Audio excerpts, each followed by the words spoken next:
Selamat pagi anak-anak. Kembali lagi kita bertemu hari ini pada pelajaran seni budaya. Hari ini kita akan melanjutkan materi kita yang mengenal penulisan musik. Setelah pada video pertama kemarin kita mengenal not angka, jadi kita sudah mengetahui apa itu not angka dan simbol-simbolnya. Hari ini akan kita bahas tentang not balok beserta simbol-simbolnya. Langsung saja kita mulai. Apa itu not balok? Not balok adalah sistem penulisan lagu dengan menggunakan simbol. Simbol-simbol tersebut meliputi not, staff, dan clef, dan lain-lain dengan fungsi yang berbeda-beda. Untuk bisa membaca not balok dengan baik, kita perlu mengetahui fungsi-fungsi tersebut. Kemudian, apa itu not? Not atau titik nada adalah sebuah simbol untuk mengaplikasikan sebuah nada. Nada itu sendiri artinya adalah sebuah bunyi teratur yang memiliki frekuensi atau getaran tertentu. Jadi, sudah mengetahui apa itu not dan nada. Selanjutnya, bentuk-bentuk not. Secara umum, bentuk not terbagi dalam 3 bagian, yaitu kepala not, tangkai not, dan bendera. Tetapi ada kalanya not tidak memiliki ketiga bagian tersebut.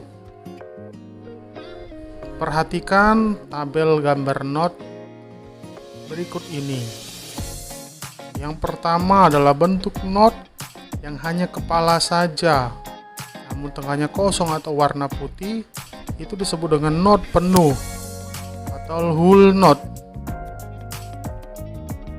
Yang kedua terdiri dari kepala dan tangkai not, disebut not setengah atau half note. Yang ketiga terdiri dari kepala dan tangkai not, tetapi kepala not berwarna hitam, disebut not seperempat atau quarter note. Yang keempat, terdiri dari kepala yang berwarna hitam, tangkai dan bendera, disebut not 1/8 atau eighth note. Dan yang terakhir, yang kelima, terdiri dari kepala berwarna hitam, tangkai dan 2 bendera, disebut not 1/16 atau 16 note. Jadi itu adalah bentuk-bentuk not sederhana. Itu adalah bentuk-bentuk not. Agar lebih jelas tentang nilai not, perhatikan ilustrasi berikut. Not penuh sama dengan 2 kali not setengah. Not setengah sama dengan 2 kali not seperempat. Not seperempat sama dengan 2 not 1/8. Demikian seterusnya. Perhatikan juga diagram berikut ini.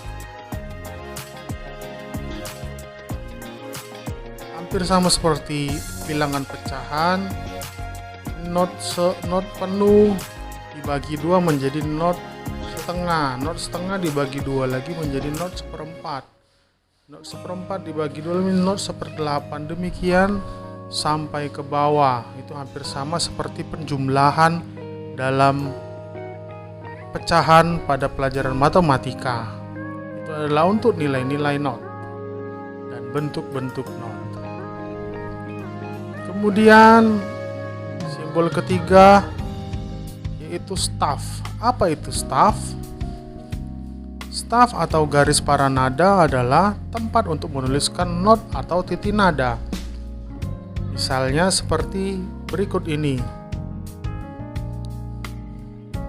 Staff terdiri dari spasi atau kolom dan garis. Perhatikan gambar berikut. Mari kita coba hitung ada berapa garis dan spasi kolom. Garis terdiri dari 5 garis dan spasi terdiri dari 4 spasi. Itu adalah staff. Jadi staff adalah garis dan spasi atau disebut garis para nada untuk menuliskan nada atau not atau titi nada. Pada prinsipnya, dalam penulisan not, semakin di atas posisi penulisan notnya, maka nadanya semakin tinggi. Sebaliknya, semakin di bawah, maka nada semakin rendah.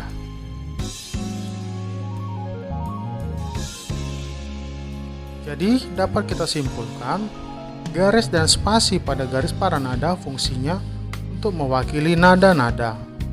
Perhatikan not yang paling ujung di atas pada gambar berikut ini. Not yang ada di paling ujung atas menggunakan garis bantu. Garis bantu ini digunakan ketika garis yang tersedia sudah tidak mencukupi kebutuhan nada yang kita gunakan. Bisa terletak di atas, bisa juga terletak di bawah, tergantung kebutuhan not yang akan kita gunakan. Kemudian simbol ketiga yaitu clef. Apa itu clef? Clef atau kunci terbagi atas 3 jenis, yaitu yang pertama kunci G atau yang sering disebut treble clef. Kemudian yang kedua kunci C atau yang disebut alto clef. Dan 3 kunci F atau bass clef. Fungsi kunci atau clef yaitu sebagai tanda awal yang menentukan nada-nada pada garis paranada. Apa perbedaan setiap clef? Berikut akan Bapak jelaskan. Kunci G atau treble clef sesuai namanya digunakan untuk alat-alat musik atau bunyi-bunyian yang memiliki bunyi treble atau bunyi tinggi. Biasanya digunakan untuk penulisan notasi seperti alat musik gitar, violin, dan saksofon. Yang kedua, kunci F atau bass clef sesuai namanya digunakan untuk alat-alat musik atau bunyi-bunyian yang memiliki wilayah suara rendah. Digunakan misalnya untuk alat musik kontrabas, timpani, dan tuba. Yang ketiga, kunci C atau alto clef digunakan untuk alat musik viola. Viola ini berbeda dengan violin. Viola memiliki ukuran yang lebih besar daripada violin, walaupun secara bentuk sama. Nah, itu adalah perbedaan setiap fungsi dari clef. Berikutnya, yang harus diperhatikan adalah clef atau kunci itu tidak sama dengan chord atau akor. C mayor, A minor, G mayor, dan sebagainya adalah akor, bukan kunci. Akor atau nada, akor atau ada yang menyebutnya trinada atau triad merupakan beberapa nada yang dibunyikan secara bersamaan. Berikutnya, pada pembahasan not balok ini, kita hanya akan pada fokus mempelajari notasi balok yang hanya menggunakan kunci G atau treble clef. Perhatikan gambar berikut. Kita akan mencari tahu ada nada apa saja pada garis paranada jika kita menggunakan kunci G. Kita coba cari tahu dulu nada yang ada pada spasi. Spasi ke-1 nada F. Spasi kedua nada A, spasi ketiga nada C, dan spasi keempat nada E. Setelah kita tahu nada yang ada pada spasi, kita langsung dapat menentukan nada yang ada pada garis. Caranya dengan mengurutkannya saja seperti alfabet. Namun dalam musik hanya sampai G saja, sehingga setelah sampai G kembali lagi ke A. Mari kita coba urutkan dari yang terbawah. Berarti alfabet setelah F yaitu garis kedua itu nada G.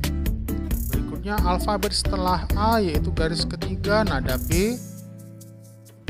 Alfabet setelah C yaitu garis keempat nada D. Alfabet setelah E yaitu garis kelima nada F. Dan pada garis ke-1 sebelum alfabet F yaitu nada E.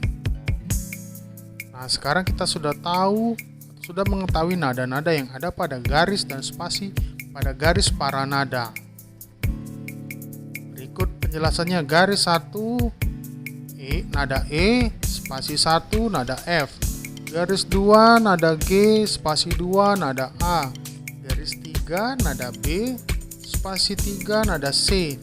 Garis 4 nada D, spasi 4 nada E, dan garis 5 nada F. Ini adalah nama-nama nada yang ada pada garis para nada jika kita menggunakan kunci G atau treble clef. Berikut gambar urutan atau posisi dalam partiturnya. Baiklah, jadi Bapak harapkan silakan dihafal simbol-simbol dan fungsi not, staff, dan clef pada materi yang sudah Bapak jelaskan tadi, sehingga lebih mudah memahami pada pembahasan not balok berikutnya. Untuk itu Bapak harapkan kalian mencatat apa yang sudah dijelaskan pada materi hari ini, yaitu kenal notasi balok, sehingga pada saat materi berikutnya, pada video berikutnya tentang tangga nada pada notasi balok, kita akan semakin mudah dalam mencapai tujuan pembelajaran seni musik ini. Jadi Bapak harapkan kalian tetap belajar di rumah. Baiklah anak-anak, dari pembelajaran hari ini mengenal notasi balok sampai pada akhir pelajaran ini, Bapak harapkan kalian selalu semangat di rumah belajar dengan sungguh-sungguh dan selalu menjaga kesehatan. Selamat pagi dan selalu semangat.